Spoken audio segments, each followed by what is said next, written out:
before many cases are filed, criminal cases are filed, we work very closely with the police in helping them make investigative decisions. Many times they ask me to decide whether or not the case will be prosecuted or not, whether there's sufficient evidence. So my email inbox is very full every day with police reports, asking for advice, asking for my decision on whether we're going to move forward on a case, asking for my approval of search warrants. We get involved early in many cases, and we like it that way because we like to have our hand on the investigation before the case is filed, because we find that we can help them avoid a lot of mistakes and a lot of things that they may not be thinking of because they don't look at it from a total prosecution standpoint.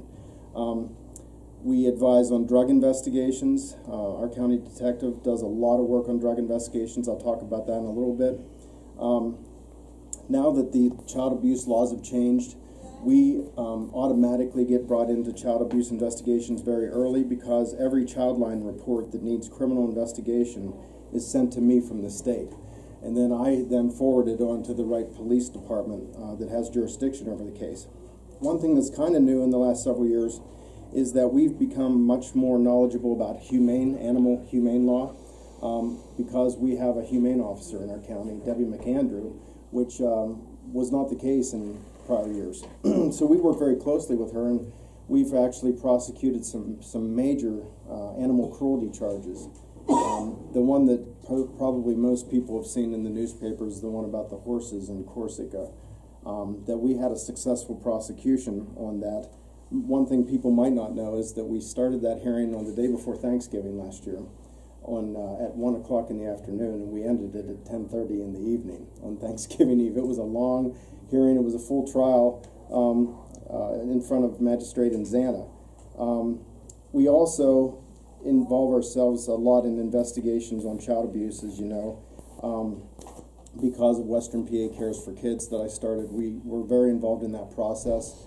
We have a multidisciplinary child abuse team that meets in this room every month, and we have every kind of professional that deals with child abuse involved in those meetings.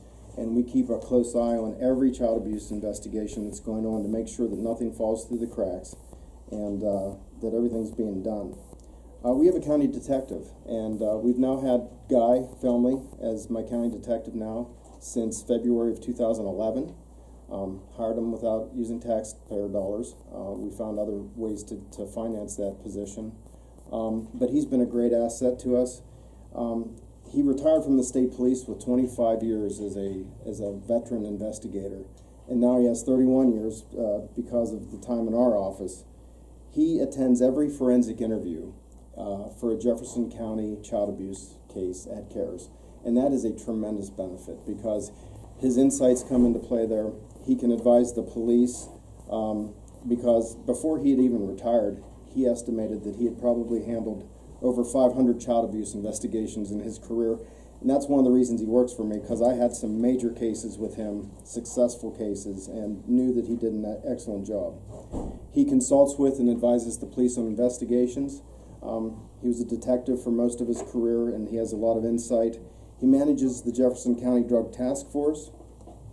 Nobody in this county knows more about drugs than Guy Felmley. He knows all the players. We have flow charts. We scheme and talk about the drug dealers and targets many hours every week, and discuss drug investigations, and we manage and develop confidential informants. And then Guy also gets very involved when a case looks like it could go to trial. Guy gets very involved in pre-trial investigation that I assign him. Our office